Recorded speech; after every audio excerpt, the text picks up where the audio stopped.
आज सबका नए एपिसोड में मैं हूं लोकुश और आप देख रहे हैं लोकुश यादव ब्लॉग्स। तो जैसा कि आप सब लोगों को पता है कि यूपी बोर्ड का रिजल्ट आ गया है, 10th का भी 12th का भी। तो उन सभी छात्रों को बहुत सारी ढेर सारी शुभकामनाएं जो पास हो चुके हैं और अच्छे नंबरों से पास हुए हैं, उन सबको बहुत बहुत मुबारकबाद। तो अब आगे का प्लानिंग का सोचना है कि करना क्या है, जैसे कि 10th के बाद क्या करना है या फिर 12th के बाद क्या करना है। तो जो लोग को अच्छे परसेंटेज आए हैं, जो लोग आगे कंटिन्यू करना चाहते हैं, उनके लिए तो अलग अलग स्कोप है। फिर ये भी डिसाइड करना होता है कि 11th में कौन सी स्ट्रीम लें, या फिर हम आर्ट साइड चले जाएं या फिर साइंस साइड ही रहें। अगर साइंस साइड रहें तो फिर क्या लें, बायो लें या फिर फिजिक्स केमिस्ट्री मैथ लें। तो यहाँ पे दो चीज़ें बहुत इंपॉर्टेंट हैं। अगर आप मिस्टेक कर जाएंगे तो फिर आगे चल के सिचुएशन दिक्कत होती है। ये चीज़ यहाँ पे अभी क्लियर कर लें कि आपको क्या पढ़ना है, बायो से पढ़ना है या फिर मैथ में।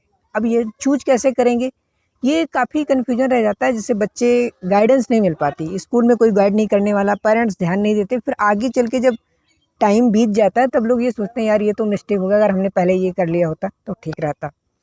तो अगर मेडिकल फील्ड में जाना है तो आप बायो चूज कीजिए, ठीक है। और अगर और इंटरेस्टेड है आगे चल के बीएससी वगैरह करना है, मतलब किसी और स्ट्रीम में, या फिर एयरपोर्ट अथॉरिटी वगैरह में जाना है, या फिर एयरप्लेन्स लाइंस में जाना है, मतलब कहीं अगर साइंटिस्ट फील्ड में जाना है तो फिजिक्स केमिस्ट्री मैथ के साथ रहिए। और अगर मेडिकल फील्ड में जाना है तो बायो से आप 12th कंप्लीट करिए, कोशिश करके वो कंप्लीट करिए।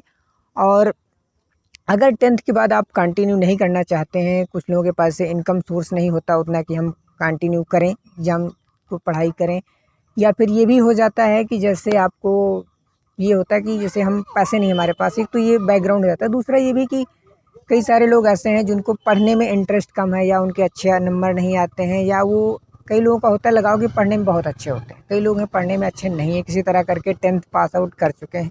तो उन लोग के लिए एक बेहतर सा प्लान है, और ये बेहतर सा हमारा सुझाव है, मेरे ओपिनियन, मेरे अकॉर्डिंग, कि आप अपना देख लो।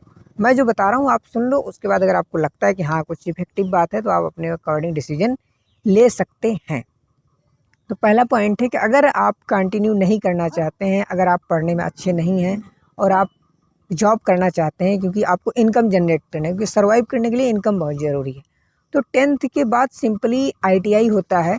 उसमें दो मेन कोर्स होते हैं इंपॉर्टेंट लड़कों के लिए, एक फिटर होता है और एक इलेक्ट्रीशियन होता है। इन दोनों कोर्स को आप ज्वाइन कीजिए।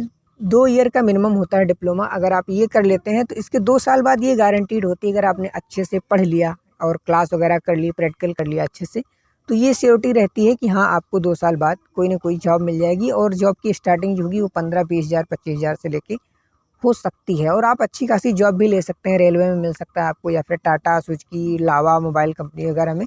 इसमें तो रेगुलर एग्ज़ाम होने के बाद जब फाइनल सेमेस्टर का रिजल्ट आता है 4th सेमेस्टर का, तो कंपनियां खुद आती हैं कैंपस सिलेक्शन के लिए। फिर वो स्कूल चाहे गवर्नमेंट मिल जाए तो और अच्छी बात है। गवर्नमेंट, अगर मैं जो शुरुआत में बात कर चुका हूँ, अगर आप पढ़ने में अच्छे नहीं हैं तब अगर आईटीआई चूज कर रहे हैं तो गवर्नमेंट कॉलेज के लिए थोड़ा सा भागा ना करें, मतलब ज़्यादा दौड़ भाग ना करें, क्योंकि जब आपको क्लियर है कि हाँ नहीं हो पाएगा तो प्राइवेट में लेट ना करके डायरेक्ट एडमिशन ले लीजिए। कोई डिफरेंस नहीं होता, बस ये होता है कि प्राइवेट कॉलेज में थोड़ी फ़ीस ज़्यादा होती है और गवर्नमेंट कॉलेज में थोड़ी फ़ीस कम होती है। और गवर्नमेंट के अकॉर्डिंग फैसिलिटीज़ प्राइवेट कॉलेज में है, आपको आप लोग जानते ही हैं। तो कोशिश करें कि ये करें, अगर अगर कंटिन्यू नहीं करना चाह रहे हैं एजुकेशन और फाइनेंशियली वीक हैं और फाइनेंशियल जनरेट करना चाह रहे हैं इनकम, तो सबसे बेस्ट यही रहेगा कि 10th के बाद तुरंत 2 साल और मेहनत करें, टाइम वेस्ट करें। कि आपकी अपेक्षाकृत जो आपके साथ वाले बच्चे हैं, जब तक वो 12th कंप्लीट करेंगे तब तक आप 2 साल बाद इनकम जनरेट करना शुरू कर सकते हैं, और अच्छा खासा नॉलेज भी आपको हो जाएगा। हाँ, अब ये कैसे देखना है कि कौन सा स्ट्रीम चूज करें, फिटर करें या इलेक्ट्रीशियन करें। तो इलेक्ट्रीशियन तो पता ही है, पूरा इलेक्ट्रिक सिलेबस है। और फिटर होता है फिटिंग, मतलब जैसे कोई चीज़, जैसे एक सपोज दैट मानो एक ट्रैक्टर बन रहा है, ठीक है, आयसर का। तो पहले चीज़ों को फिट किया जाएगा कि हैंडल को हमें किस जगह पे लगाना है, कितने रोटेशन पे, कि कितने डिग्री पे रहेगा कि वहाँ पे फिर वो मूव कर जाए, ठीक है। या फिर चक्के को कि कितने डिग्री पे वो राउंड करेगा, ये सब चीज़। तो ये चीज़ें आती हैं फिटिंग के अंतर्गत। या फिर किसी और पार्ट को, मोबाइल से इंजन को कनेक्ट करना है, मतलब किसी चीज़ को फिटिंग, मतलब जैसे कि एक नट बोल्ट को लगा के फिर टाइट करते हैं, हाँ यहाँ पे फोकस क्लियर्ड है, तो वो हो गया फिटिंग आपका। और इलेक्ट्रीशियन तो पता ही है आपका, बिजली का टोटल काम है। तो देखना ये है, देखो स्ट्रीम अपना अपना है, अगर जिसको आप में नॉलेज किस में, अगर आपको टेक्निकल चीज़ों में ज़्यादा है, इलेक्ट्रिक चीज़ों में, तो आप इलेक्ट्रीशियन लीजिए, क्योंकि इसमें एक चीज़ ये होता है, अगर आप जॉब नहीं करना चाह रहे हैं तो आप अपना प्राइवेट भी कुछ ना कुछ कर सकते हैं, या फिर आप कोई शॉप डाल लें, या फिर कोई जैसे कि कॉन्ट्रैक्ट बेस पे जो पावर प्लांट होते हैं, जैसे हर जगह पावर प्लांट है जहाँ से बिजली सप्लाई होती है सभी गाँव के लिए, तो वहाँ पे जो एक्चुअल जो जॉब होती है वो नहीं करते, क्योंकि उनको रिस्क फैक्टर लगता है कि यार ये रिस्की काम है, मैं नहीं करूँगा।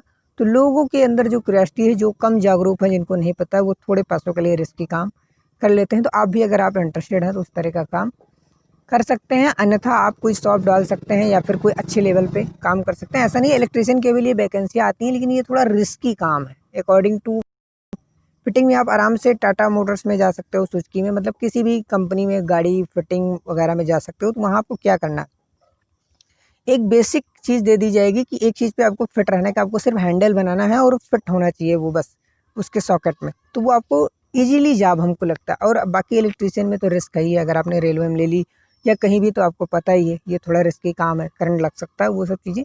तो आप अपने अकॉर्डिंग जो हाँ आपको इंटरेस्ट हो वो आप चूज कर सकते हैं। और ये कैरियर जो है वो बेहतर कैरियर ऑप्शन है अकॉर्डिंग टू दिस टाइम। इस टाइम अगर आपको ये सोचना है कि हाँ हम 10th के बाद क्या करें, तो ये आप कर सकते हैं। और एक चीज़ का ध्यान रखें कि जो ये फ्रेंड सर्कल होता है कि बस हाँ यार वो ये पढ़ रहा है मैं ये भी कर लेता हूँ, वो साइंस पढ़ रहा है मैं भी साइंस ले लेता हूँ, वो बायो ले रहा है मैं भी ले लेता हूँ, इन चीज़ों में ना उलझें। अगर आपको नहीं समझ में आ रहा, प्रॉपर गाइडेंस नहीं मिल रहा है, तो कोशिश करें अपने टीचर से कन्विंस करके उनसे अपना सजेशन लें। अगर नहीं हो सकता तो पेरेंट्स से, या फिर किसी ऐसे व्यक्ति से पेरेंट्स लें जो आपको अच्छा गाइड कर सके अकॉर्डिंग टू द सिचुएशन, कि आप इस माहौल में जी रहे हैं और आपका ये कंडीशन है, आगे क्या फ्यूचर है, क्या मार्केट में क्या उछाल आने वाले हैं, क्या क्या चीज़ों की वैल्यूएशन घट जाएगी। जैसे कि आज से करीब 2020 चल रहा है, आज से 5 साल या 7 साल पहले अगर देखा जाए तो कंप्यूटर फील्ड में बहुत स्कोप था, लेकिन जब से ये 4G का वो आया है और एंड्रॉयड फ़ोन का, तब से कंप्यूटर की मार्केट को कोलैप्स कर दिया गया है। तो फ्यूचरिस्टिक देख के उसमें कम हो गया। आप देखते होंगे कि बीटेक किए हुए लड़के अब आ रहे हैं उसमें रेलवे में जॉब करने के लिए, जहाँ पे 10th पास आउट मांगा जाता है। तो इस तरह की बहुत सारी चीज़ें हैं। और अगर कोई कन्फ्यूजन है करियर से संबंधित, आप हमें भी कांटेक्ट कर सकते हैं, कोई दिक्कत नहीं। अगर समय रहेगा तो हम आपकी पूरी मदद करेंगे, उसके लिए आप निश्चिंत रहें। कमेंट बॉक्स में कमेंट कर सकते हैं, अगर कोई पर्सनल क्वेश्चन है तो आप हमें ईमेल भी कर सकते हैं, अन्यथा आप कमेंट बॉक्स में कमेंट करिए। अगर वैल्यूबल कंटेंट रहा तो हम आपको कॉन्टैक्ट नंबर भी अपना दे देंगे, तो आप हमारे साथ डिस्कस कर सकते हैं। और रही बात ITI की, तो दोनों साल का मिला के प्रॉपर 30,000 रुपये से फ़ीस स्टार्ट होती है दोनों साल की, मतलब 15-15 हज़ार अप्रॉक्स लगा लो कि 2 साल में आपको 30,000 इन्वेस्ट करना है। उसके बाद फिर 2 साल बाद हमें प्रॉपर जॉब। और अगर आपने ढंग का 2 साल में पढ़ाई कर ली, 2 साल पढ़ाई करने के बाद ये है कि अगर आपने कर लिया और ज्वाइनिंग मिल गई कहीं सही कंपनी में, टाटा में, सुजुकी में, आयसर ट्रैक्टर में, सोनालिका वगैरह में, हर जगह मतलब फील्ड है, कहीं ये महिंद्रा में, कहीं ना कहीं आपको पोस्टेड हो ही जाना है। तो फिर ये समझ लो कि within 4 year you are reaching a level of मतलब हैवी अमाउंट ऑफ सैलरी। तो कहने का मतलब है विद इन 2-3-4 ईयर आप कम से कम 30-35 हज़ार रुपये मंथली अर्निंग करने लगोगी, और एक अच्छे वे में। तो ज़्यादा फाइट अगर करना नहीं चाहते हो, ज़्यादा इंटरेस्ट नहीं है पढ़ने वगैरह में, तो आप इस तरह के डिसीजन ले सकते हो। बाकी अगर कोई करियर से रिलेटेड और कोई क्वेश्चन है, आपको कन्फ्यूजन है, तो हमें कमेंट बॉक्स में कर सकते हैं। And thank you for watching, और बने रहिए चैनल के साथ। Please like share and subscribe कर लीजिए, और अगर कंटेंट अच्छा लगे तो अपने फ्रेंड सर्कल में भी आप शेयर कर सकते हैं। And thank you for watching, मिलते हैं नेक्स्ट एपिसोड में, तब तक के लिए thank you and bye bye.